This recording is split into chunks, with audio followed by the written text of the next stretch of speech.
Hi guys, Gamer here, hope you're well, and here is the final episode of Help with Tuning Needed on the Forza Motorsport 5. And if you wait to the end of this video, you'll see the exact tune for this D-Class Civic, which is an absolute beast in the lobbies and on time attack, so, or rivals as you'd know it. So, as you see around this first corner, there's not a lot to be called between us all, but as I managed to get my line and pull away, from now on I don't lose the position. But what I want to highlight here is I pulled away in first.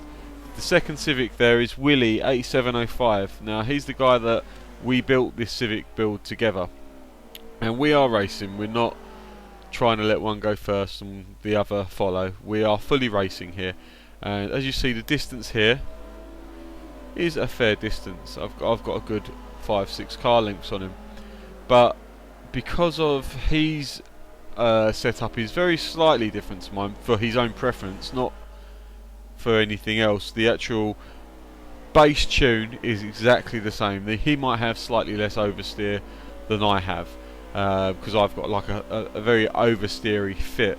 But as you can see there, he's still a good 5, maybe 6 car lengths away as we go around this corner up here, and we come around to finish the first lap. These are the corners that I really enjoy. I still find this end corner quite technical and quite difficult. I haven't quite nailed it yet. So as we come around here, you'll see that the car gets a little bit wobbly going into this corner because I just don't know. There we go. Just don't know where to put the car. I haven't fathomed it yet, and that gives Willie a huge advantage. He manages to catch me up and gets it down to probably 4 car lengths there, as you see, coming into the first tight right-hander. We both take very different lines, which I find quite interesting because a lot of the time I was defending through the whole of this race. And as you'll see on this final lap, some laps later, the distance really was quite close towards the final couple of bends. This is at the bottom of the hill, and this car really does do well up the hill. It manages to hit 110 if you get it just on that sweet spot coming off here. I usually hit 109, I have hit 110 a few times, but it will definitely hit 110 all the way up this hill, and it helps you pull away from the rest of the pack. As you can see, I've managed to gain about a car length on Willie there, and he is still hot in pursuit. It's just showing you how good this build is that we've put together, that we are so far ahead of the opposition, and there was at no time anyone else fighting for these positions. It was just us two, like hammer and tong all the way around the circuit. It was more of a, I was looking in my mirrors and hoping not to make a mistake because I knew he was going to take it, and I knew I wouldn't be able to catch him up because we've got the same car. This car is brilliant. I hope you enjoy the tune. The tune's coming up after the build, which is now, and it's very simple. One airbox, sorry, the street air filter.